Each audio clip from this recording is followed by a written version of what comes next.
जय हिंद मित्रों, मैं मनोज सर पुनः अपने ई शिक्षा संवाद यूट्यूब चैनल में आप सभी का हार्दिक स्वागत करता हूं। जैसा कि आप सभी को पता है, उत्तर प्रदेश में असिस्टेंट प्रोफेसर की वैकेंसी के लिए मुख्य रूप से जो एग्जाम हुआ था वह आपका 28 नवंबर को हुआ था। 28 नवंबर को हुआ था, जिसमें आज जो क्वेश्चन पेपर हम सॉल्व कराने वाले हैं वह है एजुकेशन सब्जेक्ट से रिलेटेड। जो भी जितने भी क्वेश्चन इसमें आए, एक सेट आया है, वो उसको हम सॉल्व करेंगे। साथ ही साथ इसके साथ जो जीएस का पोर्शन आया है उसको भी हम लोग सॉल्व करेंगे। यदि मेरे चैनल पे आप सभी लोग नए हैं तो इसको सब्सक्राइब करना मत भूलें और पूरा वीडियो देखें, क्योंकि इसमें एक बहुत सटीक आंसर आपको दिए गए हैं जो कि 90% आपके 90% आपके श्योर आंसर सही है। जो आंसर मुझे लगेगा कि नहीं है उसका, मैं वो भी बताऊंगा कि मुझे उसके आंसर को नहीं वेरीफाई है या मुझे नहीं पता उसको 100%, तो उसको भी मैं आपको बताऊंगा। तो चलिए सबसे पहले क्वेश्चन की तरफ हम लोग चलते हैं। पहला क्वेश्चन हम लोग देखते हैं क्या होगा सबसे पहला। ठीक है, सबसे पहला क्वेश्चन हम लोग देखते हैं। पहले क्वेश्चन देखिए हम लोग के सामने क्या आएगा। ठीक है, सबसे पहले क्वेश्चन देखते हैं। सबसे पहले क्वेश्चन इसको देख लीजिए क्या है। सबसे पहले इंस्ट्रक्शन है। इंस्ट्रक्शन सभी लोग जानते हैं, इसमें माइनस मार्किंग नहीं होता है, सभी लोग ध्यान देंगे। सबसे पहले क्वेश्चन में देखिए क्या कह रहा है। कह रहा है कि भास्कराचार्य की कृति लीलावती का फारसी भाषा में अनुवाद किसने किया था। ठीक, बदायूनी दिया है, आपका अबुल फजल दिया है, यही यहिया बिन अहमद दिया है सरहिंदी, और चौथा दिया फैजी। तो याद रखिएगा इसका आंसर सीधे सीधे फैजी है। ठीक है, फिर नेक्स्ट क्वेश्चन है आपका अनहैप्पी इंडिया। अनहैप्पी इंडिया के लेखक कौन थे। तो आपका जेएल नेहरू है, आपका डॉक्टर भीमराव अंबेडकर है, सेकंड आपका ऑप्शन दे रहा है बाल गंगाधर तिलक है, और चौथा ऑप्शन लाला लाजपत राय है। तो इन सब में क्वेश्चन आपका कौन सा सही होगा। तो याद रखिएगा अनहैप्पी इंडिया के लेखक जो है मुख्य रूप से ये आपके कौन है, लाला लाजपत राय। ठीक, तो यहाँ पर ये सही है। ठीक, सेकंड क्वेश्चन हो गया। अब चलते हैं थर्ड क्वेश्चन की तरफ। थर्ड क्वेश्चन आप देखें आपकी स्क्रीन पर है, हिंदी और इंग्लिश सभी के लिए। यहाँ पर देखिए इसमें क्या कह रहा है आपसे। ठीक, आपसे कह रहा है कि निम्नलिखित को कालक्रमानुसार व्यवस्थित कीजिए तथा नीचे दिए गए कूट से सही उत्तर का चयन कीजिए। तो जो भी मित्र लोग जो भी मेरे साथ जुड़े हुए हैं, मेरे चैनल के साथ जुड़े हुए हैं, या मेरे जूम के साथ जुड़े हैं, जूम में मैं जो लाइव क्लासेस लेता हूँ उसके साथ, तो मैंने सबको बता रखा है कि सबसे पहले मैंने बताया था कि वेद आता है। ठीक, वेद के बाद फिर मैंने क्या बताया था आपको, ब्राह्मण बताया था। ठीक, ब्राह्मण मैंने कहानी पूरी बताई थी आपको।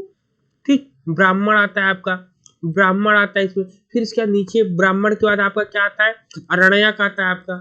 क्या आता है, अरण्यक आता है। ठीक, अरण्यक आता है। अरण्यक के बाद फिर आपका क्या आता है, उपनिषद आते हैं आपके। क्या आता है, उपनिषद आता है आपका।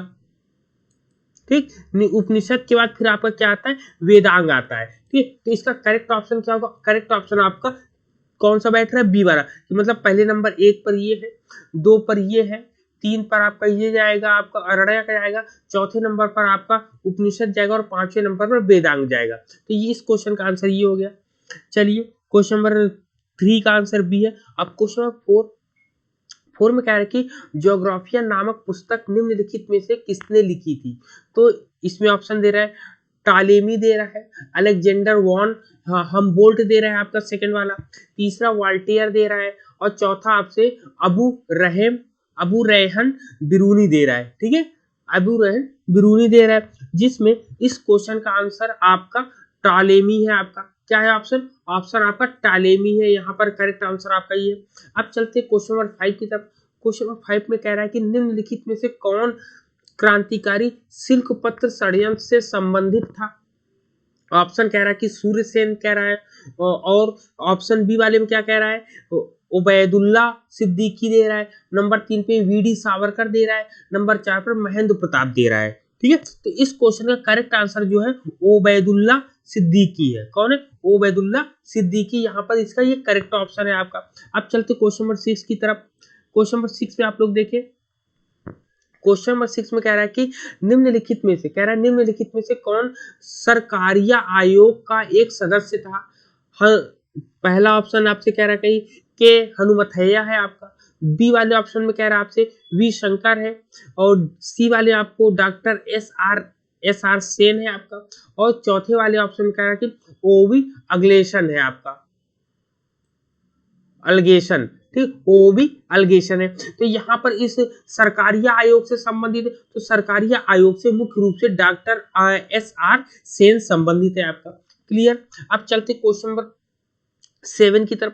क्वेश्चन नंबर 7 में क्या होगा, कह रहा है कि ग्रामीण स्वशासन के सबसे निचले क्रम या निचले ग्राम स्तर पर लोकतांत्रिक संगठन को क्या कहा जाता है। तो यहाँ पे याद रखिएगा, जब कभी ग्राम स्तर पर हम लोग बात करते हैं तो ग्राम स्तर पर मुख्य रूप से इसका क्या होगा, देखिए इसमें नीचे के दो तो नहीं होंगे, ऊपर का ग्राम सभा और ग्राम समिति होंगी। ग्राम सभा के अंदर जो है ग्राम समिति आती है। या तो अब देखिए यूपीएससी वाले क्या आंसर मानते हैं, या तो ग्राम सभा मानेंगे या तो ग्राम समिति मानेंगे, इन दोनों में से ही है। तो इसमें 50-50 का आंसर है, ठीक है, इसमें 50-50 का आंसर है। यदि किसी भी मित्र को पता हो तो मुझे व्हाट्सएप जरूर करेगा, ठीक है, मैं भी उसको पढ़ लूंगा आगे के लिए। अब आता है नेक्स्ट आपका नई रोशनी योजना। नई रोशनी योजना का संबंध किससे है आपका, ठीक है, नई रोशनी योजना का संबंध किससे है आपका। देखिए पहले ऑप्शन में आपसे क्या कह रहा है, पहले ऑप्शन में कह रहा है कि ग्रामीण क्षेत्र की महिलाओं से, ठीक है, पहला कह रहा है ग्रामीण क्षेत्र की महिलाओं से। दूसरे वाले में आपसे कह रहा है कि अल्पसंख्यक महिलाओं से, ठीक है, दूसरे वाले में कह रहा है कि अल्पसंख्यक महिलाओं से। तीसरे वाले में कह रहा है कि सामाजिक रूप से, क्या है, सामाजिक रूप से पिछड़ी महिलाओं से, ठीक है, ठीक है, क्या कह रहा है, नहीं, कह रहा है कि तीसरा कह रहा है सामाजिक रूप से पिछड़ी महिलाओं से। चौथा कह रहा है मलिन बस्ती की महिलाओं से। तो थोड़ी देर आप इसको सोचेंगे तो आपको इसका आंसर बहुत आसानी से मिल जाएगा ना, बहुत आसानी से इस क्वेश्चन का आंसर आपको मिल जाने वाला है। क्लियर है। नई रोशनी योजना, ठीक है, इसकी याद रखिएगा, यह जो है करंट का तो नहीं है, लेकिन ये काफी समय, ये 2012 में जो है नई रोशनी योजना की शुरुआत करी गई थी, ठीक है, नई रोशनी योजना की शुरुआत जो है 2012 में करी गई थी। और यह मुख्य रूप से किस मंत्रालय के द्वारा करी गई थी, याद रखिएगा, ये इसको जो है अल्पसंख्यक कार्य मंत्रालयों के मंत्रियों के द्वारा हुई थी। जब अल्पसंख्यक कार्य मंत्रालयों के द्वारा हुई थी, यह अल्पसंख्यक महिलाओं से ही संबंधित है।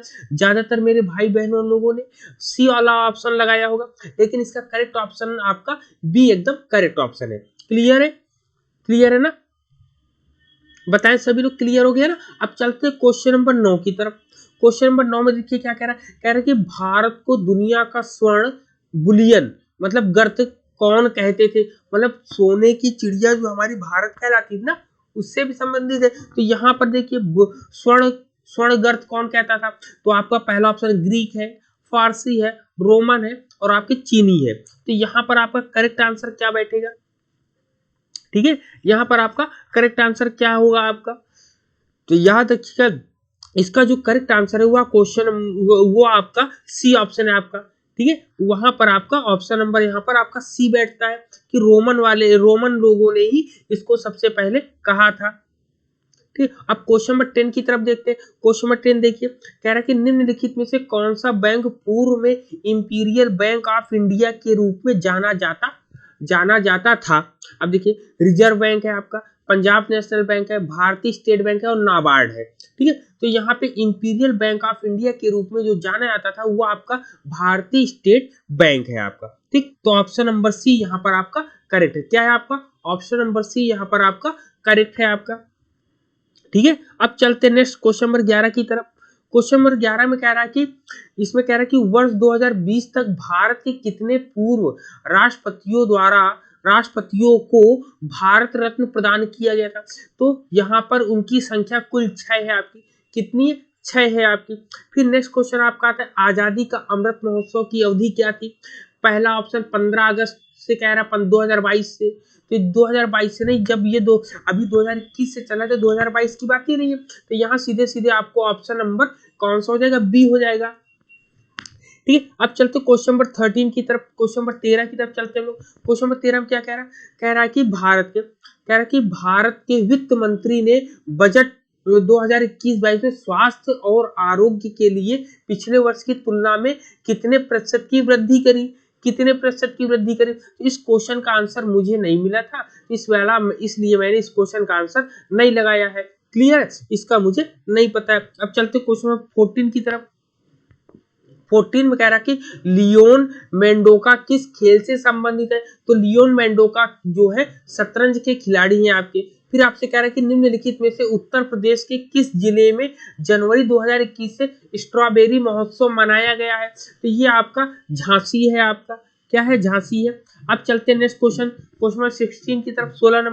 16 नंबर में कह रहा है कि निम्नलिखित में से कौन सा शिक्षण का स्तर नहीं है, तो यहाँ पर कोई भी होगा, जितने बच्चे पढ़ते हैं सब understanding level, reflective level, memory level होता है, लेकिन लिस्टिंग लेवल का कहीं पर भी कहीं पढ़ा नहीं गया है, तो ये नहीं होगा आपका। क्लियर। अब चलते क्वेश्चन नंबर 17 की तरफ। 17 में कह रहा है कि शोध की किस विधि में कारण और प्रभाव संबंध स्थापित किया जा सकता है, ऐतिहासिक में होगा नहीं, सर्वे में होगा नहीं, दार्शनिक में होगा नहीं, ये आपका एक्सपेरिमेंटल मेथड में आपका ये यूज होगा।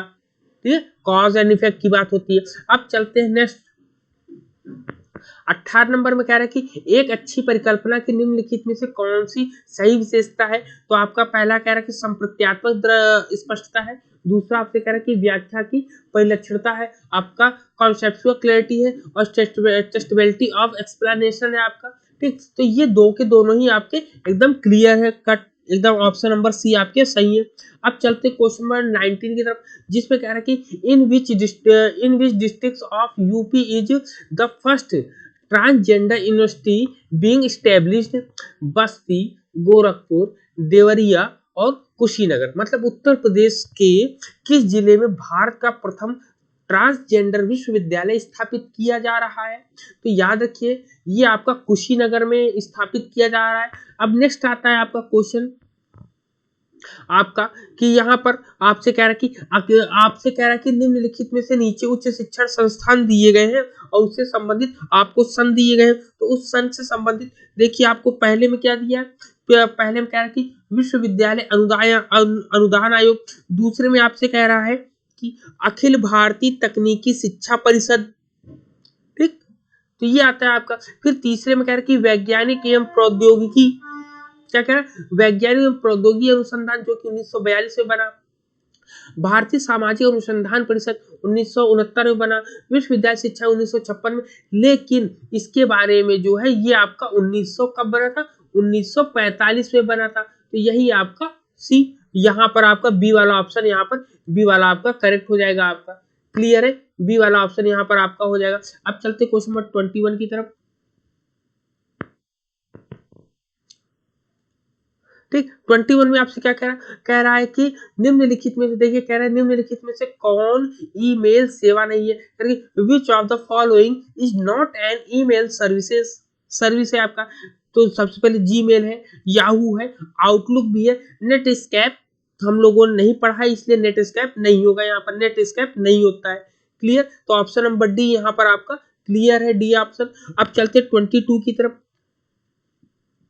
22 में क्या कहता है कि संगणक के संदर्भ में जेपीईजी फाइल होता है संबंधित, तो सीधे आपको एक नजर में आपको दिख रहा होगा, ग्राफिक्स होगा आपका, ऑडियो होगा नहीं, केवल वीडियो होगा नहीं, ऑडियो वीडियो दोनों भी नहीं होंगे, यहाँ पर ग्राफिक्स की बात होती है।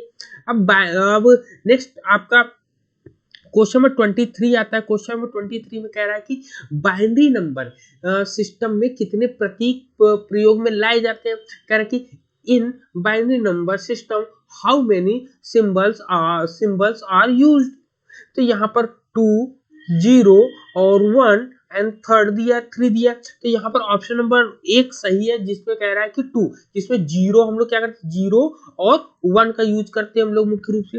अब नेक्स्ट आता है आपका 24 नंबर 24 में कह रहा है कि 1 petabyte is almost equal to, मतलब कह रहा है कि 1 पेटाबाइट निम्नलिखित में से किसके बराबर होता है लगभग, तो ये आपका 1024 टीबी के बराबर होता है आपका। ठीक है, ऑप्शन नंबर ए यहाँ पर आपका क्लियर है, सही है यहाँ पर। फिर आते हैं, कह रहा है कि इंटरनेट में निम्नलिखित में से कौन सा सर्च इंजन नहीं है, तो यहाँ पर बिंग होता है, याहू होता है, आपका गूगल होता है, लेकिन विंडोज जो है कोई सर्च इंजन नहीं है। ठीक, अब आप देखिए नेक्स्ट 26 नंबर दे रहा है कि एपिडेमियोलॉजी, एपिडेमियोलॉजी किससे संबंधित है? एपिडेमियोलॉजी शब्द, तो एपिडेमियोलॉजी शब्द जो है ये हेल्थ से संबंधित है, हेल्थ इश्यूज को लेके आता है, तो यहाँ पर सी वाला ऑप्शन आपका डायरेक्ट सही हो जाएगा आपका। अब चलते हैं 27 की तरफ। 27 में देखिए आपसे क्या कह रहा है, 27 में आपसे कह रहा है कि किसी नए क्षेत्र में नई प्रजाति का प्रभावी अवस्थापन होना कहलाता है। कह रहा है कि the purpose of successful establishment of the new spaces in a new area is called. तो आपका क्या कह रहा है, सबसे पहले शेयर कह रहा है आपका, दूसरा शिखर कह रहा है जिसको क्लाइमेक्स बोलते हैं, तीसरा आपसे जैविक आक्रमण बोल रहा है जिसको बायो इन्वेशन कहते हैं आपका, और चौथा आपका इकेसिस कह रहा है आस्थापन। तो यही आपका आस्थापनी इकेसिस ही आपका करेक्ट आंसर होगा यहाँ पर। ठीक है 27 का। अब चलते 28 की तरफ। 28 में कहता है कि जो राष्ट्रीय उद्यान दिए हैं आपके, नेशनल पार्क्स दिए हैं आपके, और लोकेशन इन स्टेट की बात कर रहे हैं यहाँ पे कि यहाँ पर राज्य में अवस्थित कौन कौन से, तो बांदीपुर में बांदीपुर राष्ट्रीय उद्यान जो है वो कर्नाटक में है। पाखल जो है वह मध्य प्रदेश में नहीं है आपका, कहाँ पर है, मध्य प्रदेश में नहीं है आपका। फिर सिकरी देवी भी आपका करेक्ट ऑप्शन दे रहा है आपको। ठीक है, सिकरी देवी भी आपको करेक्ट हिमाचल प्रदेश की बात कर रहा है। ठीक है, यहाँ पर फिर आपको दचीगाम ये जम्मू कश्मीर में है आपका। ठीक है, जम्मू कश्मीर में। तो अब आप यहाँ पर देखते हैं कि पाखल राष्ट्रीय उद्यान, ठीक है, पाखल राष्ट्रीय उद्यान, पाखल राष्ट्रीय उद्यान कहां पर स्थित है इसके बारे में हम लोग जानेंगे कि पाखल राष्ट्रीय उद्यान यहाँ पर, ये आपका रॉन्ग आंसर दे रहा है। क्लियर है, ठीक है, यहाँ पर रॉन्ग आंसर दे रहा है, तो चलिए, तो यही आपका सही ऑप्शन हो जाएगा। चलिए हम लोग चलते 29 की तरफ। 29 में कह रहा है कि वर्तमान में अधिकांश विद्युत, कह रहा है कि वर्तमान में अधिकांश विद्युत की बात कर रहा है। ठीक है, अधिकांश विद्युत उत्पादन निम्नलिखित में से मुख्यतः किसके उपयोग पर आधारित है आपका, तो पहले कह रहा कि कूड़ा कचरा जलाने पर, जीवाश्म ईंधन जलाने पर, सौर ऊर्जा जलाने पर, या पवन ऊर्जा जलाने पर। तो अधिकांश विद्युत का उत्पादन जीवाश्म ईंधन जलाने पर होता है आपका। किस पर होता है, जीवाश्म ईंधन जलाने पर, फॉसिल फ्यूल बर्निंग की बात कर रहे हैं ना, तो यहाँ पे ऑप्शन नंबर बी आपका करेक्ट हो जाएगा आपका। फिर इसके बाद हम लोग चलते हैं 30 नंबर तरफ। कह रहे कि इटाई बीमारी, itai diseases is associated with which of the following chemical. कह रहे कि इटाई बीमारी निम्नलिखित में से किस रसायन से संबंधित है, मरकरी, जिंक, कैडमियम, सेलेनियम। तो याद रखिएगा ये कैडमियम से इटाई रिलेशन संबंधित है। तो जीएस के यहाँ पूरे के पूरे क्वेश्चन आपको सॉल्व करा दिए गए।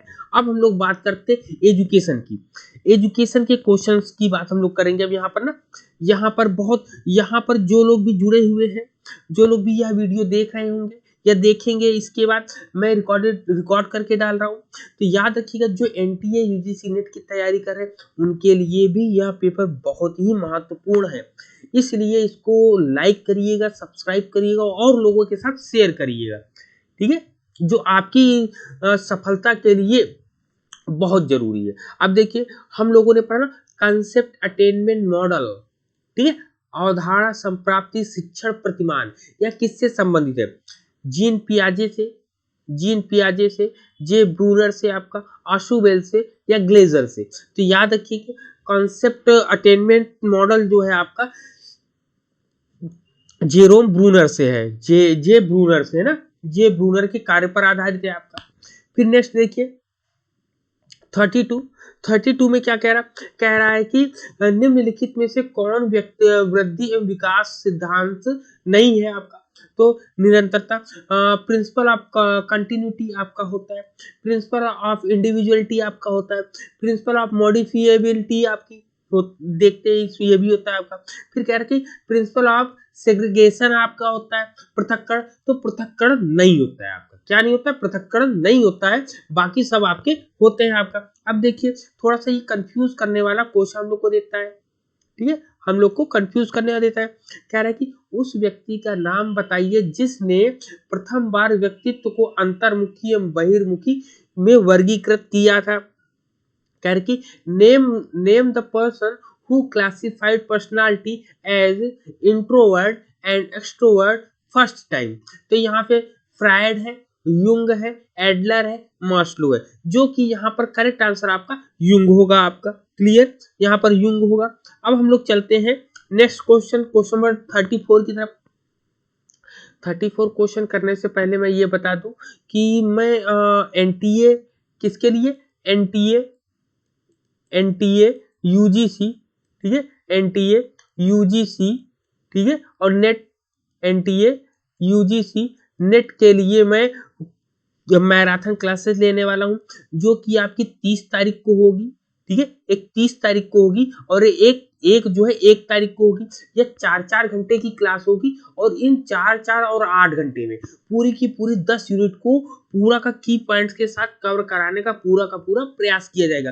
तो जितने लोग भी हैं सब लोग 30 तारीख को और 1 तारीख को जरूर यह वीडियो आएगा और इसको सब लोगों के साथ शेयर करिएगा और देखिएगा, ठीक है। और साथ ही साथ 16 दिसंबर से, ठीक है, 16 दिसंबर से जूम क्लासेस आपकी स्टार्ट हो रही है, जिसमें मैं पूरे के पूरा सिलेबस आपको कंप्लीट कवर कराऊंगा, ठीक है। 1 बार नहीं, 2 बार नहीं, बल्कि 3 बार कराएंगे। पहले में कंप्लीट कोर्स होगा, दूसरे में क्रैश कोर्स होगा, तीसरे में कैप्सूल कोर्स होगा, और ये मात्र 5,000 रुपए में होगा आपका, ठीक है, 5,000 रुपए में होगा, जिसमें आपको एनटीए यूजीसी के पीवाईक्यू सॉल्व कराए जाएंगे, डाउट क्लियरिंग सेशंस होंगे और साथ ही साथ फर्स्ट पेपर भी आपको पढ़ाया जाएगा आपको। क्लियर, चलिए अब हम लोग अपने क्वेश्चन की तरफ आते हैं। 34 नंबर कह रहा है कि पियाजे ने अपने संज्ञानात्मक विकास के सिद्धांत की व्याख्या किन प्रक्रियाओं का उपयोग करके करी। तो देखिए सबसे कह रहा है कि Piaget explained his theory of cognitive development using the process of, पहला असिमुलेशन है, अकोमोडेशन है, इक्विलिब्रेशन है आपका, और फिर कह रहा है कि ऑल द एबव। तो आप याद रखिए पियाजे ने इसकी बात भी करी है, आपका इंक्लूजन समायोजन की बात की भी करी है और संतुलन की बात करी, मतलब चारों को मिलाकर ही यहाँ पर बताया। तो यहाँ पर डी ऑप्शन आपका क्लियर एकदम सही होता है आपका। अब हम लोग चलते हैं 35 में। देखिए बहुत इजी, बहुत सरल क्वेश्चन है, जिसमें कह रहा है निम्न में से कौन गेस्टाल्टवादी मनोवैज्ञानिक है आपका। तो यहाँ पर आपके वर्दीमर जो है गेस्टाल्टवादी मनोवैज्ञानिक कहलाएंगे आपके, ठीक है। अब चलते हैं 36 की तरफ। 36 में देखिए कह रहा है कि 1988 में संशोधित गिलफोर्ड निदर्श में कुल कितनी योग्यताएं सम्मिलित की गई थी। अब कह रहा है कि how many different abilities were included in the Guilford revised model of 1988। तो याद करें 1987 में, कब 1987 में इनकी मृत्यु हो जाती है, उसके जस्ट बाद ही होती। तो इनकी मृत्यु से पहले ये 150 था, फिर इनकी मृत्यु के बाद ये 180 हो गया है, ठीक है। कितना हो गया 180। तो यहाँ ऑप्शन नंबर डी आपका करेक्ट हो जाएगा। अब यहाँ पर देखिए कह रहा है आपसे क्या, आपसे कह रहा है कि the self correlation of a test is also called, कह रहा है कि किसी परीक्षण का स्व सह संबंध भी कहलाता है। तो ये आपका जब कभी सेल्फ कोरिलेशन की बात आएगी तो वह विश्वसनीयता गुणांक से संबंधित होगा, रिलायबिलिटी कोएफिशिएंट से संबंधित होगा। किससे होगा, रिलायबिलिटी कोएफिशिएंट से संबंधित होगा, ठीक है। चलिए अब नेक्स्ट, यह बहुत ही जबरदस्त क्वेश्चन है। ग्रुप में मेरे जानकारी में या मेरे नेतृत्व में 6-7 ग्रुप चल रहे हैं और वहां पर डिस्कस चल रहा है। तो कोई टाइप 1 कह रहा है, कोई टाइप 2 कह रहा है। तो इसमें कह रहा है क्वेश्चन, देखिए क्वेश्चन को पढ़ते बहुत ध्यान से। कह रहा है कि जब हम सार्थकता का स्तर बहुत ऊंचा रखते हैं तो निम्न में से कौन सी त्रुटि के बढ़ने की संभावना बढ़ जाती है। अब याद रखिए ये देखिए टाइप 1 त्रुटि, एक टाइप 1 होता है, ठीक, और एक टाइप 2 होता है। टाइप 1 की वैल्यू क्या होती है आपकी 0, टाइप 1 की बात करेंगे तो 0.05 होता है आपका, ठीक। अगर इसको हम और बोले तो आपकी ये 95% हो जाता है आपका, क्या हो जाता है 95% हो जाता है। और अगर हम बात करें तो ये हो जाता है 1.95 होता है। अब यहीं पर टाइप 2 की बात करते हैं तो टाइप 2 में क्या आएगा 0.01 हो जाएगा। फिर यहाँ पर क्या होगा ये आपका 99 हो जाएगा आपका, ठीक है 99 हो जाएगा आपका, ठीक है 99 हो जाएगा। और अगर इसकी वैल्यू की बात करें तो ये 2.58 हो जाएगा, ठीक है। आप लोग बस ध्यान से समझिए। अब देखिए अब क्वेश्चन को पढ़ते हैं, कह रहा है कि जब हम सार्थकता का स्तर ऊंचा उठाते हैं, अब देखिए टाइप 1 पर है, अब इसके स्तर को हम ऊंचा उठाएंगे, ऊंचा उठा 95 से हम ले जाएंगे 96, 97, 98 ले जाएंगे, मतलब 1.96 1.95 से ऊंचा उठाकर 1.98 2.43 ऐसे लेकर जाएंगे। तो अब बताइए किसके त्रुटि होने की संभावना बढ़ रही है। तो यहाँ पर सीधे सीधे आप लॉजिक लगा सकते हो टाइप 2 के लिए ये बढ़ रही है। तो यहाँ पर करेक्ट आंसर आपका क्या होगा, करेक्ट आंसर आपका टाइप 2 त्रुटि होगी। जबकि बहुत से लोग टाइप 1 त्रुटि बता रहे हैं, तो टाइप 1 कैसे होगी, जब सार्थकता स्तर को नीचे लाएंगे तो टाइप 1 हो जाएगा। जब सार्थकता स्तर हमारा बढ़ता जाएगा, उसकी वैल्यूज बढ़ते जाएंगे, वैल्यू भी देख लो आपके 95 है, आप 95 से 96 97 करोगे, ले जाओगे उधर। तो यहाँ पे और यहाँ पर देखिए, आप देखिए इसके बाद क्या कह रहा है कि 1.96 है, सॉरी 1.95 है, इससे ऊपर की वैल्यू अगर हम ले जाते हैं तो यहाँ पे टाइप 2 की त्रुटि बढ़ती चली जाएगी, ठीक है। अब यहीं पर अगर इसी क्वेश्चन को घुमाना हो तो क्या करें, तो यहीं पर कहते कि जब हम सार्थकता स्तर बहुत ऊंचा रखते हैं तो निम्न में से कौन सी त्रुटि की संभावना बढ़ने की जगह घटने वाली हो जाएगी, तब जाके ये आपका ऑप्शन नंबर 1 होता है। लेकिन यहाँ पे कह रहा है बढ़ रही है, तो ये टाइप 2 हो जाएगा आपका। क्लियर है इस क्वेश्चन को, ठीक है। अब चलते हैं क्वेश्चन नंबर 39 पे। 39 पे कह रहा है कि परिमाणात्मक शोध आधारित होता है किस पर, कह रहे क्वांटिटेटिव रिसर्च बेस्ड ऑन, तो आपका संपुष्टि पर होता है, अन्वेषण पर होता है, आधार पर होता है, या दृश्य प्रपंचात्मक में होता है। इंग्लिश में बात करें quantitative research is based on, कह रहा है कि कंफर्मेटरी मेथड्स होता है, बॉटम अप मेथड होता है, एक्सप्लोरेटरी होता है आपका, या फिनोमेनोलॉजिकल होता है। तो यहाँ पर आपका कंफर्मेटरी होता है आपका, क्लियर, कंफर्मेटरी होता है यहाँ पर आपका। अब देखिए पोस्ट हैक फैलेसी, हम लोगों ने AK सिंह सर की जब हम लोग किताब पढ़ते हैं तो उसमें ये लाइन पूरी की पूरी ऐसे ही मिलती है, क्योंकि पोस्ट हैक फैलेसी अधिकतम गंभीर खतरा है किसके लिए, प्रायोगिक अनुसंधान के लिए, क्रियात्मक अनुसंधान के लिए, ऐतिहासिक अनुसंधान के लिए, या घटनोत्तर अनुसंधान के लिए, ठीक। पोस्ट हैक फैलेसी तो ये आपका घटनोत्तर अनुसंधान के लिए होगा आपका, ठीक है, जिसको एक्सपोस्ट फैक्टो के लिए होगा। कह रहे कि past hack fallacy is one of the most serious danger in experimental research, historical research, action research और एक्सपोस्ट फैक्टो। तो यहाँ पे करेक्ट आंसर आपका डी ऑप्शन एकदम करेक्ट होता है आपका, एक्सपोस्ट फैक्टो।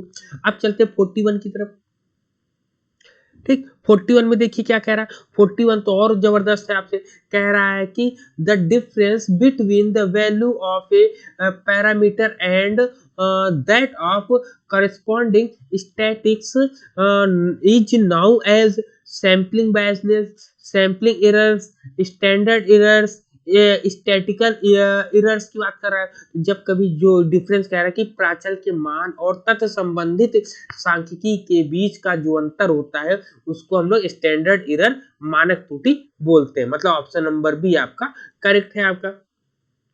अब देखिए 42 में आपसे क्या कह रहा है, 42 में कह रहा है कि निम्नलिखित में से कौन सा प्राप्तांक बताता है कि मध्यमान का मान मानक विचलन के मान से कम होगा। तो सबसे पहले टी प्राप्तांक है, जेड प्राप्तांक है, सी प्राप्तांक है, और उपर्युक्त में से कोई नहीं है, ठीक है, उपर्युक्त में से कोई नहीं है ये कह रहा है आपका। तो यहाँ पर याद रखिएगा ये आपका जेड प्राप्तांक होगा। जेड इज क्या होता है फॉर्मूला आपको, Z is equal to X minus M upon H D होता है आपका ना, यहाँ पर ये चीजें आपसे कहता है। तो यहाँ पर ऑप्शन नंबर सी आपका जेड प्राप्तांक या जेड स्कोर सही कह रहा है। इंग्लिश में पढ़ लीजिए, कह रहा विच of the following score how shows that the value of mean is less than the value standard deviation। ठीक है, चलिए अब चलते हैं 43 की बात करते हैं। 43 में आपसे क्या कह रहा है, यदि सभी प्राप्तांकों में 3 जोड़ा जाता है तब मानक विचलन का मान होगा, क्या होगा, मतलब इंग्लिश में पढ़ते हैं। कह रहा कि if 3 is added in all scores, कह रहा कि all scores the value of standard deviation will, ठीक है, तो इन कह रहा कि increased by 3, decrease by 3, remain same, nothing definitions, मतलब 3 बढ़ाया जा सकता है, 3 घटाया जा सकता है, या अप्रभावी रहेगा, या कुछ भी निश्चित नहीं होता। तो मैंने, मेरे साथ जो लोग भी जुड़े हैं, मैंने उनको बता रखा है कि जब कभी स्टैंडर्ड एरर की स्टैंडर्ड डेविएशन की बात आती है तो स्टैंडर्ड डेविएशन में हमेशा भाग में और गुणे में, डिवाइडेशन और मल्टीप्लाई के अंतर्गत ही चेंजेबल होगा, बाकी और किसी में चेंज नहीं होगा। तो ये अप्रभावित रहेगा या रिमेन सेम के रहेगा, मतलब ऑप्शन नंबर सी आपका यहाँ पर एकदम करेक्ट हो जाएगा। अब चलते 40, अब हम लोग चलते 44 बहुत ईजी है। यहाँ पर यहाँ कह रहा है कि यदि मानक विचलन 6 है और आपका n दिया है, तो यहाँ पे मानक विचलन जब 6 है और ये आपको कह रहा है तो इसका तो मध्यमान की मानक त्रुटि, तो स्टैंडर्ड एरर जब करेंगे हम लोग, तो स्टैंडर्ड एरर का फॉर्मूला क्या होता है आपका, H D upon under root, क्या होता है आपका n।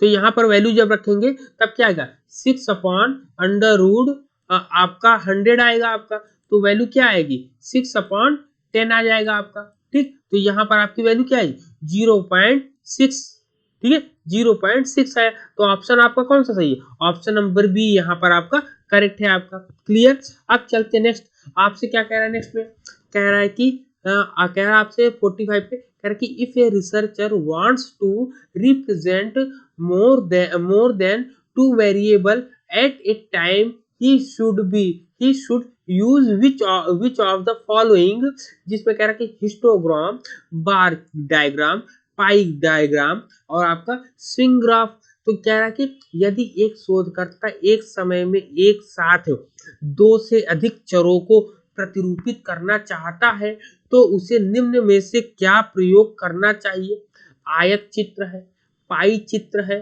दंड चित्र है और स्विंग चित्र है। जब कभी 2 से अधिक की बात करते हैं तो हम लोग पाई चार्ट का यूज करते हैं हम लोग, तो यहाँ पर पाई चार्ट आपका एकदम करेक्ट आंसर है हम लोग का। अब चलते हम लोग 46 की तरफ। 46 में देखिए क्या कह रहा है कि निम्न में से क्या सहभागी प्रबंधन की पूर्व आवश्यकता नहीं है। पहला कह रहा है उत्पादकता पर ध्यान ना देना, दूसरा आपसे कह रहा है कि कर्मचारियों के विचारों में परिवर्तन करना, तीसरा आपसे कह रहा है कि कर्मचारियों को शक्ति प्रदान करने की इच्छा, चौथा आपसे कह रहा है कि विभिन्न समूहों द्वारा आधा प्राप्ति हेतु मानदंड। इंग्लिश में हम लोग पढ़ते हैं, कह रहा है कि which of the following is not a पर रिक्विसाइट ऑफ पार्टिसिपेटिव मैनेजमेंट। पहले कह रहा है कि no consideration on production, second option आपसे कह रहा है कि change in thoughts of employ, third option कह रहा है कि willingness to confirm power on employees, चौथा ऑप्शन आपसे कह रहा है criteria for unit input by different group. ठीक है, तो यहाँ पर ये आपका मेरे हिसाब से, मेरे अनुसार इस क्वेश्चन का आंसर सी होना चाहिए। बाकी जब आयोग देगा तो आयोग का भी आंसर हम लोग देखेंगे। ठीक है, कि कर्मचारियों को शक्ति प्रदान करने की इच्छा, ठीक है, वो एकदम मुझे एकदम 100% इस क्वेश्चन का आंसर नहीं पता है, इसलिए मैं इस पर श्योर नहीं हूँ। जब आयोग का आंसर आएगा तो वहां पर चेक किया जाएगा हम लोगों का, मैं भी चेक करूंगा और आप भी चेक करेंगे।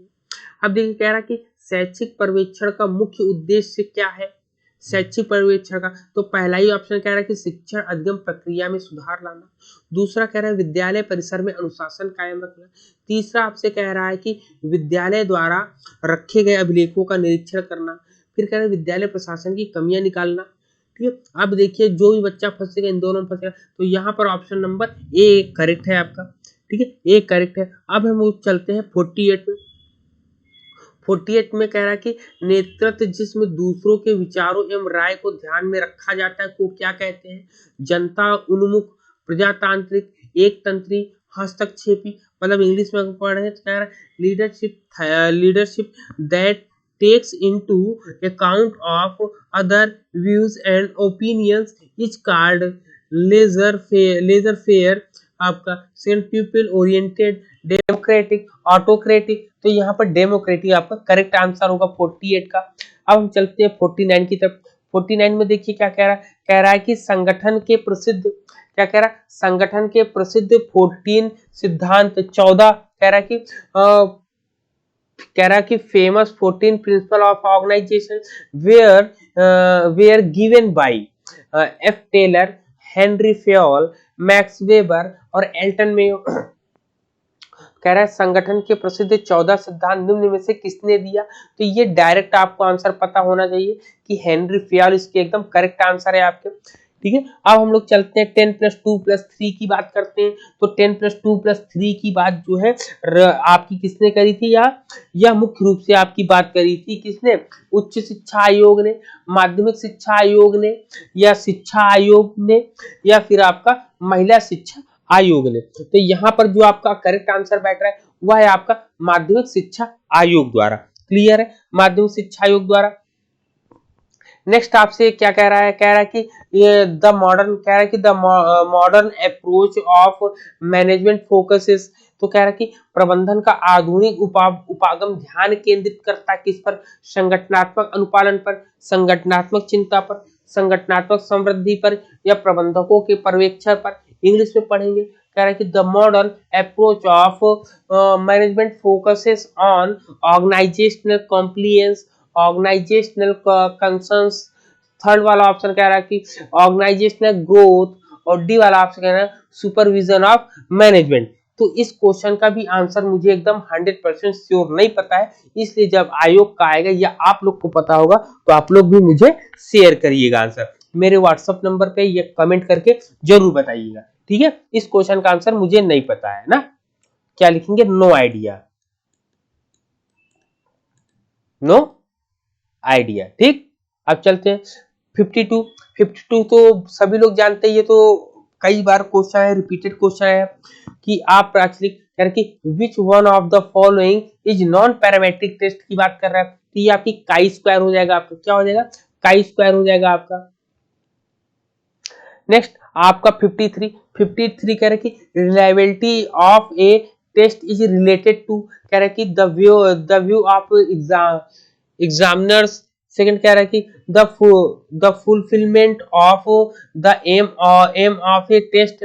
सेकंड थर्ड आपसे कह रहा है कि the clarity of the item of the test आपसे। और चौथा ऑप्शन कह रहा है कि the consistency of the marks, ठीक। रिलायबिलिटी, कंसिस्टेंसी, याद रखिएगा कंसिस्टेंसी की बात, जब कभी रिलायबिलिटी की बात करते हैं रिलायबिलिटी में कंसिस्टेंसी ही देखी जाती है। अब हिंदी में परीक्षण की विश्वसनीयता, फिर सी वाले फिर ऑप्शन क्या कह रहा है? परीक्षकों के दृष्टिकोण से, परीक्षण पदों की स्पष्टता से, बी वाले में आपसे कह रहा है परीक्षण के उद्देश्य की प्राप्ति से, और डी वाले प्राप्तांकों की सुसंगता से। तो इसका ये सिनोनिम्स ही है, इसका ये पर्यायवाची ही है। अगर रिलायबिलिटी की बात करते हैं, रिलायबिलिटी होता है ना, कौन रिलायबल होगा? जैसे एक दिया था ईमानदारी, एक honesty is the best policy की बात करते हैं ना, तो honesty is the best policy की बात जब कब करते हैं? जब कोई एक व्यक्ति हमारे साथ लगातार जुड़ा होता है, कई दिनों तक हम उससे बातें करते हैं, तब वो कह सकते हैं कि किसी एक पर्टिकुलर मेरे काम के लिए हुआ रिलायबल है। तो ये प्रैग्मेटिज्म की भी बात करता है, ठीक। तो प्रैग्मेटिज्म में भी होता है, तो वहीं पर रिलायबिलिटी चेक करी जाती है, तो वहां पर इसको हम जो कंसिस्टेंसी हम लोग देखते हैं यहाँ पर। तो डी ऑप्शन यहाँ पर एकदम आपका क्लियर हो जाएगा आपका, ठीक। ये तो सब लोग जानते हैं कि टी और जेड में क्या संबंध होता है। तो पहला कह रहा है टी इक्वल टू 10+15 जेड होता है। सेकंड ऑप्शन कह रहा है टी इक्वल टू 50+10 जेड होता है। सी वाले में ऑप्शन आपसे कह रहा है कि T equal T is equal to 100 plus 50z होता है। सी वाले में आपसे कह रहा है, डी वाले में आपसे कह रहा है T is equal to 100 minus 50z कह रहा है। तो यहाँ पे आपका करेक्ट ऑप्शन बी है आपका, फिर T is equal 50 plus 10z होता है आपका, ठीक है। तो बी वाला आपका एकदम करेक्ट आंसर है। अब 55 नंबर देखिए, 55 नंबर में कह रहा है कि reliability of a speed test can not be determined, ठीक। तो ये एक नजर में सबको आ जाना चाहिए, AK सिंह सर की किताब में भी दिया है कि गति परीक्षण की विश्वसनीयता ज्ञात नहीं करी जाती, ठीक। स्पीड टेस्ट को नहीं करते लेकिन पावर टेस्ट को करते हैं, तो ये KR20 के साथ भी आता है और कहीं कहीं स्प्लिट हाफ में भी मिलता है। लेकिन अगर आयोग की बात करें या AK सिंह सर की बात करें तो उन्होंने डी ऑप्शन करेक्ट माना है, ठीक है।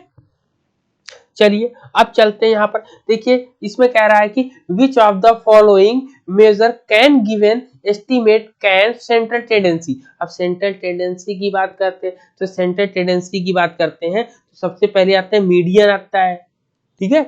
मीडियन आता है, मीडियन के साथ फिर क्या आता है, Q2 आता है, क्वार्टाइल आता है, फिर इसके बाद आपका P50 आता है, ठीक। ये P50 का ही रूप, ये तीनों ही एक तीसरे के साथ जुड़े हुए हैं। इसलिए यहाँ पर क्या क्या कह रहा है, निम्न में से किसकी सहायता से केंद्रीय प्रवृत्ति का अंदाज लगाया जा सकता है। तो यहाँ पर आपका P50 आपका correct option, option number B आपका एकदम करेक्ट हो जाएगा आपका। क्लियर है।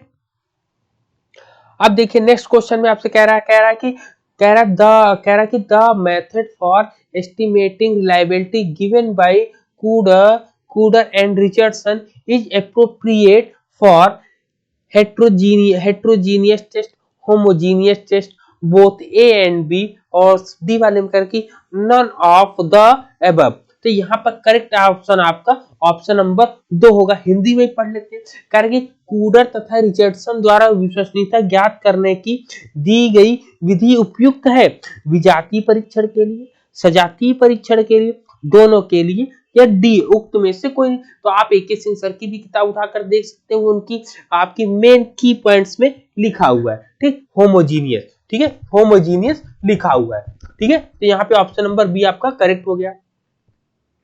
अब देखिए 58 में क्या कह रहा है कि अभिक्रमित अनुदेशन सामग्री की छोटी इकाई को कहते हैं। अब देखिए यहाँ पर ध्यान देना, छोटी इकाई को कहते हैं, कह रहे कि the smaller unit in a programme instruction material is called prompt, frame, cues और आपका प्राइम्स। तो याद रखिएगा, जब कभी अभिक्रमित अनुदेशन की प्रोग्राम इंस्ट्रक्शन की बात करते हैं तो वहां पे लर्निंग के लिए छोटे छोटे स्टेप्स का हम यूज करते हैं, ठीक है।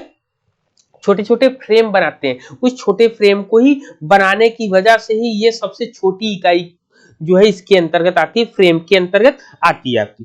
क्लियर है यहाँ पर। अब चलते हैं नेक्स्ट, आपसे कह रहा है कि माइक्रो टीचिंग के स्टेप नहीं है। माइक्रो टीचिंग क्या होता है, सबसे पहले प्लानिंग होता है, प्लानिंग होता है, टीचिंग होता है, फीडबैक होता है आपका, फिर रीप्लानिंग, रीटीचिंग, रीफीडबैक होता है, इवैल्यूएशन उसमें नहीं होता। तो ये आपका आंख मूंद के आंसर आप लगा सकते थे इसको। चलिए अब क्वेश्चन नंबर 60 की तरफ चलते हैं। अगर यह वीडियो आपको समझ में आ रहा हो, पसंद आ रहा हो, तो आप और लोगों के साथ शेयर करिए, ठीक है, मेरे साथ जुड़िए और आपको इससे और बेहतरीन वीडियो भी आपको मिलेंगे। अब देखिए 60 नंबर में कह रहा है कि brainstorming model is used to improve which of the following. आपसे पहला ऑप्शन है अंडरस्टैंडिंग, मोटिवेशन लेवल, रेनफोर्समेंट और प्रॉब्लम सॉल्विंग। कह रहा है कि मानसिक उद्वेलन प्रतिमान का उपयोग निम्न में से किसके उन्नयन हेतु किया जा सकता है, बोध में, अभिप्रेरणा में, पुनर्बलन में या समस्या समाधान में। तो याद रखिएगा मानसिक उद्वेलन की जो चीजें रहती हैं वो समस्या समाधान, प्रॉब्लम सॉल्विंग के अंतर्गत आएगा। ऑप्शन नंबर डी और 60 का डी ऑप्शन आपका करेक्ट होगा आपका, ठीक है। फिर आपसे कह रहे कि find the odd one out of among the following. अब देखिए यहाँ पे कह रहा है ब्लूम्स दे रहा है, मैगस दे रहा है, मिलर्स दे रहा है, फ्लैंडर्स दे रहा है। अब ब्लूम भी टीचिंग के लिए बात करता है, मिलर भी टीचिंग के लिए, मतलब सभी टीचिंग के लिए बात करते हैं, लेकिन ये स्टूडेंट ओरिएंटेड यहाँ पे टीचर को ज्यादा वरीयता दी गई है, इसलिए ये ज्यादा इंपॉर्टेंट होता है, ये अलग हो जाता है। इसलिए फ्लैंडर्स के अंतःक्रिया विश्लेषण प्रणाली के संबंध में। ये ऑप्शन नंबर डी आपका करेक्ट है। ठीक है, 61 का डी ऑप्शन आपका करेक्ट है। अब हम चलते हैं 62 की तरफ। ये आपका रिपीटेड क्वेश्चन है। इसका फुल फॉर्म पूछा मॉक का, कि मॉक का फुल फॉर्म क्या होता है, तो सभी लोग को पता है, मैसू ओपन ऑनलाइन कोर्स होता है आपका। अब हम लोग 63 की तरफ चल रहे हैं। 63 में कह रहा है कि निम्न में से कौन हार्डवेयर टेक्नोलॉजी का उदाहरण नहीं है। तो सबसे पहले आपसे कह रहा है कि CAI है आपका, CPU है, कीबोर्ड है, हार्ड डिस्क है आपका। तो यहाँ पर आपका करेक्ट आंसर जो बैठेगा वो आपका CAI नहीं होता है। ठीक है, टेक्नोलॉजी का उदाहरण नहीं है CAI आपका। ठीक है, अब चलते 64 की तरफ चलते हैं। 64 में आपसे क्या कह रहा है, कह रहा है इंक्लूसिव एजुकेशन मींस, मैंने बहुत बेहतरीन तरीके से आप सभी को पढ़ाया है, जिसमें कहा गया कि सभी बच्चों को सामान्य विद्यालयों में शिक्षा। ठीक है, सभी बच्चों को सामान्य विद्यालयों में शिक्षा की बात करिए। अब नेक्स्ट आता है आपका 65 की तरफ हम लोग करते हैं। 65 पे क्या कहता है, कह रहा है कि which of the following is not concern with special education. कह रहा है कि निम्न में से कौन से विशेष शिक्षा से संबंधित नहीं है। तो पहला ऑप्शन आपका RCI है, दूसरा आपका RPWD है आपका, तीसरा आपका AICTE की बात कर रहा है, चौथा आपका NIVH की बात कर रहा है। तो ऊपर के तीन तो कोरिलेट है आपस में, लेकिन ये आपका अलग से कह रहा है आपका। ठीक, तो ऑप्शन नंबर 65 का सी आपका करेक्ट है आपका। अब हम लोग चलते हैं 66 की तरफ, जिसमें कह रहा है कि RPWD act was passed in year. तो ये आपका UGC में भी आ चुका है और ये रिपीटेड क्वेश्चन, तो इसका 2016 हो जाएगा आपका। ठीक है, अब चलते हैं 67 की तरफ। 67 में आपसे क्या कह रहा है, ठीक है, 67 में आपसे क्या पूछा, 67 में आपसे पूछ रहा है कि अली यावर, कि अली यावर जंग राष्ट्रीय वाक एवं श्रवण दिव्यांगजन संस्थान स्थित है कहां पर। Ali Yavar Jung national institute of speech and hearing disabilities is situated as Mumbai, Ranchi, Bengaluru और पुणे। ठीक है, तो याद रखिएगा अली यावर जंग वाला जो है ये आपका मुंबई में स्थापित है। और कब हुआ था, 9 अगस्त को।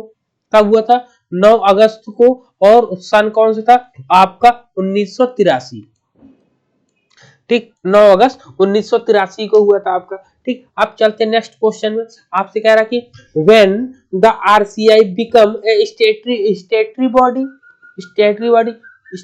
बॉडी कह रहा है भारतीय पुनर्वास परिषद एक संवैधानिक निकाय बनी। कब बनी, तो ये आपका जून 1993 में हुआ। अगर तारीख पूछता तो तारीख भी आप बता सकते थे, मैंने बता रखा है 22 जून।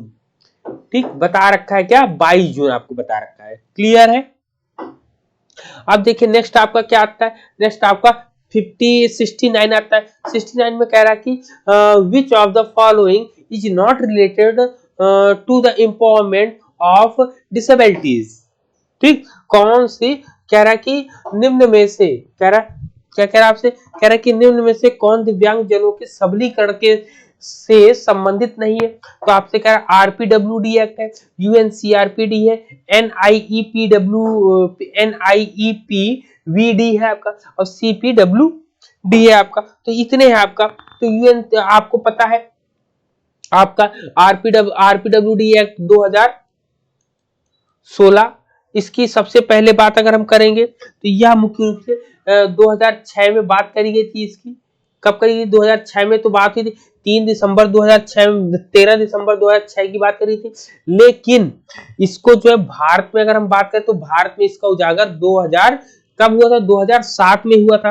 अगर तारीख पूछ ले तो तारीख आप बता सकते हो भारत में, ये 1 अक्टूबर की बात है। ठीक, ये 1 अक्टूबर की बात है आपका। क्लियर।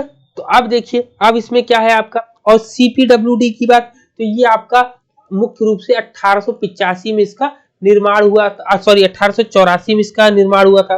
और अगर हम बात करते हैं इसकी बात, तो ये आपका 1943 में इसकी स्थापना हुई थी। अब बात आती है कि ये दिव्यांग जनों से संबंधित कौन सा नहीं है। तो इसकी देखिए इसका जो है क्या है कि सेंट्रल पब्लिक वर्क डिपार्टमेंट है, ये सेंट्रल पब्लिक वर्क डिपार्टमेंट है जो कि इन तीनों से भिन्न है, इसलिए ऑप्शन नंबर डी आपका करेक्ट हो जाएगा। आपका क्या हो जाएगा? करेक्ट हो जाएगा आपका। अब चलते हैं क्वेश्चन नंबर 70 की तरफ। 70 में क्या कह रहा है कि select the mismatch pair of the following. कह रहा है कि निम्न में से असंगत युग्म का चयन कीजिए। पपब्जा वैदिक पीरियड, उपनयन वैदिक पीरियड, उपसंपदा बौद्धिस्ट पीरियड और समावर्तन वैदिक पीरियड। तो भाई उपसंपदा भी सही है, उपनयन भी सही है, समावर्तन भी सही है, लेकिन पपब्जा संस्कार ये बौद्ध पीरियड का है आपका। तो ये आपका वैदिक पीरियड का, वैदिक काल का नहीं, इसलिए ऑप्शन नंबर ए यहाँ पर करेक्ट हो जाएगा आपका। ठीक, अब हम लोग चलते 71 की तरफ, जो कि नई न्यू एजुकेशन पॉलिसी से कोरिलेट करता है आपका। कह रहा कि in NPE 2020 the period of foundation level of education is. कह रहा कि राष्ट्रीय शिक्षा नीति 2020 में शिक्षा के बुनियादी स्तर फाउंडेशनल लेवल ऑफ एजुकेशन की अवधि कितनी है? 3 है, 2 है, 5 है, 4। तो यहाँ पर याद रखिए इसकी जो न्यूनतम जो अवधि बताई गई है बेसिक बुनियादी स्तर की, वह 5 वर्ष बताई गई है। फिर इसके बाद जैसा कि आप देख सकते हैं यहाँ पर भी दिया है आपको, आपका राष्ट्रीय शिक्षा नीति 2020 का शिक्षा का ढांचा क्या है? तो आपको पता है 5+3+4 है आपका, 5+3+3+4 है आपका। यहाँ पर ऑप्शन नंबर सी आपका सही है 72 का। अब चलते हैं 73 की बात। कह रहा है कि राष्ट्रीय शिक्षा नीति 2020 की ड्राफ्टिंग कैचरी के अध्यक्ष कौन थे? ड्राफ्टिंग कमेटी के अध्यक्ष, तो ड्राफ्टिंग कमेटी के अध्यक्ष आपका के कस्तूरी रंगन थे, जो कि इसरो से आए हुए थे। ये क्वेश्चन भी बहुत बेहतरीन है। कह रहा है कि किस समिति या नीति ने राष्ट्रीय शैक्षिक तकनीकी फोरम सृजित करने का प्रस्ताव किया? तो ये एनपीई की बात हो रही, तो एनपीई इसका करेक्ट ऑप्शन हो जाएगा आपका। क्या हो जाएगा? एनपीई ही आपका करेक्ट ऑप्शन हो जाएगा आपका। क्लियर। अब चलते हैं 75 की तरफ। 75 में कह रहा है कि किस समिति या आयोग ने भारत में ग्रामीण विश्वविद्यालय स्थापित करने की संस्तुति की थी? राधाकृष्णन आयोग, मुदालियर आयोग, कोठारी आयोग और यशपाल समिति की बात करें तो ये मुख्य रूप से ग्रामीण विश्वविद्यालय की बात राधाकृष्णन आयोग ने ही करी थी। ठीक है, राधाकृष्णन आयोग ने ही करी थी। अब क्वेश्चन नंबर आपका 76 देखिए। ये आपसे सीआईपीपी मॉडल के जो जमदाता है जिन्होंने ये मॉडल विकसित किया था उसकी बात करते हैं। तो ये डेनियल स्टफ बीन है आपके। कौन है? डेनियल स्टफ बीन है, सीआईपीपी मॉडल के आपका। फिर नेक्स्ट आपका 77 में क्या कह रहा है कि more curriculum for teacher training programme is developed by. कह रहा कि अध्यापक शिक्षा कार्यक्रम के लिए पाठ्यक्रम का मॉडल तैयार कौन करता है? तो वो एनसीटीई है। एनसीटीई हम लोग का तैयार करती है आपको। क्लियर। अब 78 नंबर देखिए। 78 में कह रहा है कि the core area of curriculum where introduction by. तो पाठचर्या के 10 केंद्रित क्षेत्रों को प्रारंभ करने का प्रस्ताव जो दिया था, प्रारंभ किया था, वो प्रोफेसर यशपाल समिति द्वारा शुरू किया गया था। क्लियर। अब हम लोग चलते हैं नेक्स्ट 79 की तरफ। 79 में क्या कहता है? 79 में कहते हैं राष्ट्रीय ज्ञान आयोग के अध्यक्ष कौन है? तो उसके सैम पित्रोदा है आपके। अब हम लोग देखते हैं इसमें कह रहा है कि प्रैग्मेटिज्म, कह रहा है कि प्रयोजनवाद से संबंधित कौन है आपका? तो व्यक्ति और समाज कह रहा है, ईश्वर, प्रकृति और विचार कह रहा है। तो मैन एंड सोसाइटी की बात प्रैग्मेटिज्म कहता है आपका। ठीक है। फिर आपका 81 चलते हैं। 81 में बस की पॉइंट आपको पकड़ना है, आप अपने क्वेश्चन को बहुत आसानी से कर लेंगे। ठीक है।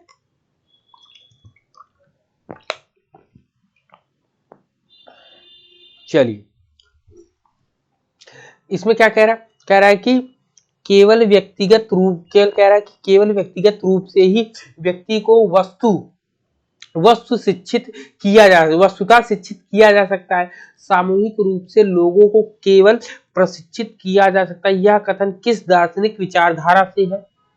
ठीक है, या किस विचारधारा से? तो यह मुख्य रूप से आपका प्रकृतिवाद दिया है, आदर्शवाद दिया है, प्रयोजनवाद दिया है, मतलब आइडियलिज्म दिया है, नेचुरलिज्म दिया है, एक्सटर्नलिज्म दिया है, प्रैग्मेटिज्म दिया है। तो यहाँ पर करेक्ट आंसर जो है आपका अस्तित्ववाद हुआ, क्योंकि इंडिविजुअल की बात कर रहा है, इंडिविजुअल ट्रेन की करने की बात कर रहा है। फिर आपसे कह रहा है कि डॉक्ट्राइन, कह रहा है कि doctrine of ideas was propounded by, मतलब विचारवाद सिद्धांत के प्रणेता कौन थे? प्लेटो थे, रूसो थे, डीवी थी, हर्बार्ट थे, कौन थे? तो इसके प्लेटो है मुख्य रूप से आपका। चलिए 83 हम लोग बात करते हैं। 83 में आपसे कहता है कि यथार्थ की प्रकृति क्या है, कह रहा है which branch of philosophy ideas which the question what is the nature of reality. ठीक, तो वो नेचर ऑफ रियलिटी की बात जब कभी करते तो वो ऑन्टोलॉजी के अंतर्गत हम करते हैं। किसके अंतर्गत करते हैं? ऑन्टोलॉजी के अंतर्गत या सत्ता मीमांसा के अंतर्गत हम लोग करते हैं। अब 84 में देखिए क्या कह रहा है। 84 में आपसे कह रहा है कि निम्न में से कौन से डेलर कमीशन के अनुसार शिक्षा का स्तर स्तंभ नहीं है। ये बीएड में भी क्वेश्चन आया था, और मैंने जो पीजीटी के जो क्वेश्चन मैंने भी रिपीटेड करके आपको कराए हैं उसमें भी आपको ये क्वेश्चन मिलेगा। सबसे पहले कह रहा है कि लर्निंग टू नाउ, जानने के लिए अधिगम, फिर लर्निंग टू डू, कार्य करने के लिए अधिगम, फिर कह रहा है कि मिलकर रहने के लिए, लर्निंग टू लाइव टुगेदर की बात कर रहे हैं, ये भी सही है आपका। और डी वाले में कह रहा है लर्निंग टू गिव जस्टिस, मतलब न्याय देने के लिए अधिगम, तो ये आपका इसके अंतर्गत नहीं आता है आपका। क्लियर है, इसके अंदर नहीं आता है। अब हम लोग बात करेंगे 85 में। तो 85 में कह रहा है कि निम्न में से किसे षड दर्शन की प्राचीनतम शाखा माना गया है? Which of the following is considered as oldest branch of six दर्शंस। तो न्याय है आपका, वैशेषिका है, सांख्य है, योगा है। तो इसका करेक्ट आंसर आपका सांख्य दर्शन होगा आपका। क्लियर। अब हम लोग चलते हैं 86 की तरफ। 86 में कह रहा है कि whose emphasize that the education is life is itself and not a preparation for life। कह रहा है कि इस पर किसने बल दिया कि शिक्षा स्वयं जीवन है, ना कि जीवन के लिए तैयारी है। ये जॉन डीवी ने बोला था। किसने बोला था भाई? ये जॉन डीवी महोदय ने सबसे पहले ये बोला था इसमें। अब हम लोग चलते हैं नेक्स्ट वो 87 नंबर की तरफ। ठीक है, 87 नंबर की तरफ हम लोग चलते हैं।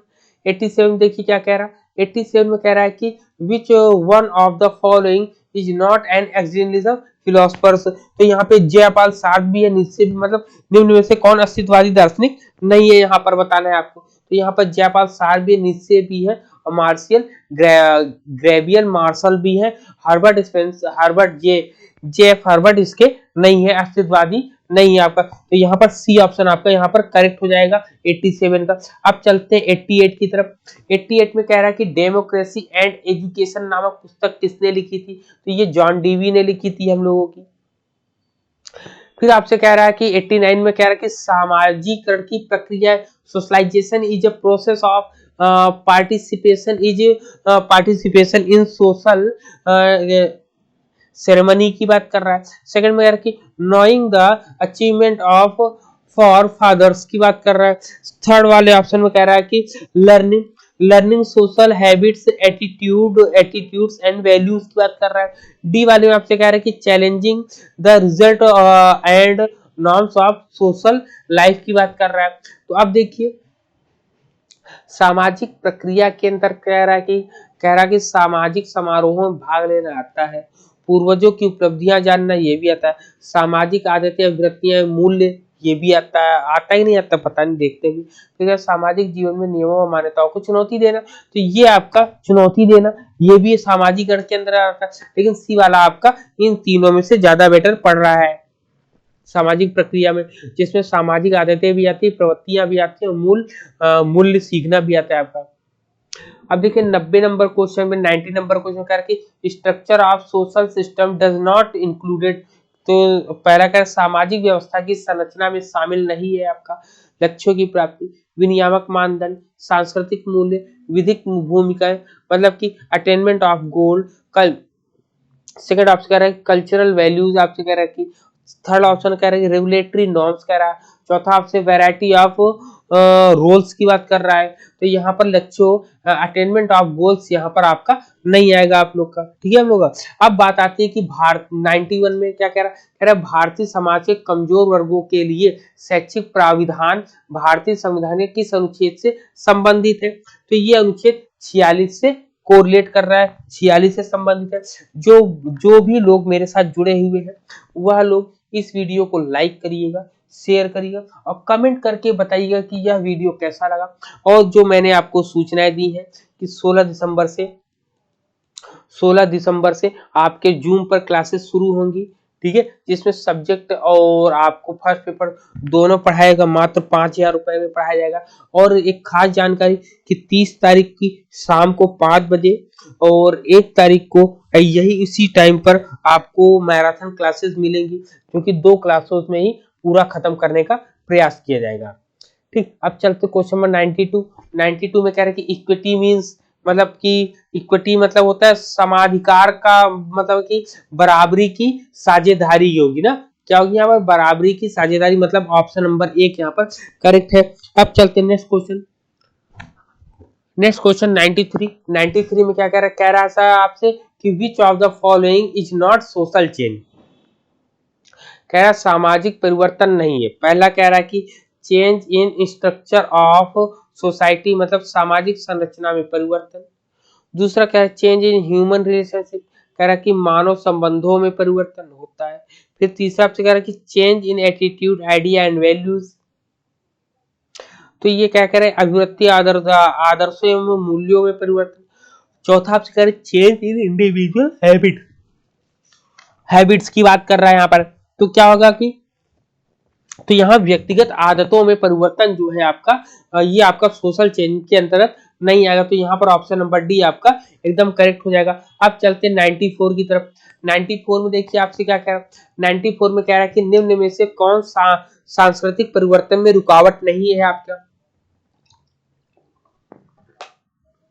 ठीक है, कह रहा है कि आपसे कह रहा है कि which one of the following is not N obstacle in cultural change की बात कर रहा है, तो सांस्कृतिक निष्क्रियता जिसको कल्चरल इंटेरिया कहते हैं आपका, फिर सांस्कृतिक विलंबना जिसमें कल्चरल लैग आता है, फिर आपसे कह रहा है कि अलगाव की मात्रा जिसमें द डिग्री ऑफ आइसोलेशन आपसे कह रहा है, फिर निहितार्थ स्वभाव वेस्टेज इंटरेस्ट क्या थे, तो सामाजिक परिवर्तन की रुकावट नहीं है, वो निहित स्वार्थ की बात कर रहा है ना, निहित स्वार्थ, यहाँ पे डी वाला ऑप्शन आपका 94 का करेक्ट हो जाएगा। अब हम लोग 95 की तरफ चलते हैं। 95 में कहता है अस्पृश्यता से संबंधित कौन सा संविधान में अनुच्छेद दिया गया है, तो यह अनुसंधान 17 के अंतर्गत आता अस्पृश्यता छुआछूत का बात आता है आपका। अब हम लोग 96 की तरफ चलते हैं। 96 में कह रहा है कि क्रिएटिव पीपल आर, ये बीएड वाले में भी आया था, जिसका आंसर डाइवर्जेंट थिंकिंग होता है, ऑप्शन नंबर डी अपसारी विचारक होता है। फिर इसके बाद आपका 97 में कह रहा है कि बुद्धि के तरल क्रिस्टल मॉडल को प्रस्तुत किया था किसने, तो ये कैटल ने किया था आपका, ठीक है, कैटल ने किया था। फिर कह रहा है कि निम्नलिखित में से कौन प्रतिरक्षा प्रविधि है, मतलब विच one of the following is not a defence mechanism की बात, तो ये आपका कंपनसेशन की बात है, कंपनसेशन क्षतिपूर्ति आपका किसी भी प्रकार का आपका डिफेंस मैकेनिज्म के अंतर्गत नहीं आता है। फिर आपका आता है 99 नंबर क्वेश्चन, जिसमें कह रहे हैं कि the need in the middle of Maslow hierarchy, तो मैस्लो हायरार्की की बात करेंगे तो शारीरिक मांग सबसे पहले, फिजियोलॉजिकल नीड मानते हैं, फिर सेफ्टी नीड मानते हैं, फिर आपका सामाजिक मान है, फिर सम्मान है, फिर आत्मस्वा की बात करते हैं ना, तो आपका फिजिकल है, सेफ्टी है, आपका सोशल नीड्स है, आपका स्टीम नीड्स है, तो यहाँ पर जो मिडिल वाला होगा वो आपका होगा सामाजिक मांग होगा, आपका सोशल नीड्स आपका ऑप्शन करेक्ट हो जाएगा, 99 का बी ऑप्शन होगा। अब चलते हैं अंतिम प्रश्न की तरफ जो 90 नंबर है। 90 नंबर में कह रहा है कि अमेरिकन मनोवैज्ञानिक जिसने सामाजिक अधिगम सिद्धांत दिया है, सोशल लर्निंग थ्योरी, सब लोगों की जीवन पर रटा हुआ है कि ये बंडूरा है, इसके आंसर करेक्ट आंसर बंडूरा है। मैंने पूरे के पूरे 100 क्वेश्चन आपको कराए हैं, ठीक है, 100 क्वेश्चन में 2 या 3 क्वेश्चन के आंसर मेरे में डाउटफुल है, बाकी मैंने जो भी क्वेश्चन बताए सभी आपके सही होने वाले हैं, ठीक है, और मेरे साथ जुड़े रहिए और सभी लोगों के साथ इस वीडियो को लाइक करिएगा, शेयर करिएगा और विशेष सूचनाएं जो दी हैं उसको मत भूलिएगा। 30 तारीख को आपकी मैराथन क्लास होगी जो NTA UGC net education subject पर बेस्ड होगी।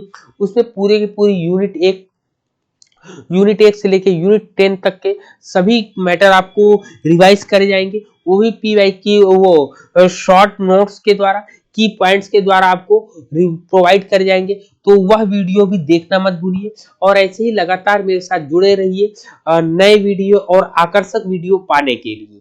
इसी के साथ आज की क्लास यहीं पर समाप्त करते हैं। जय हिंद।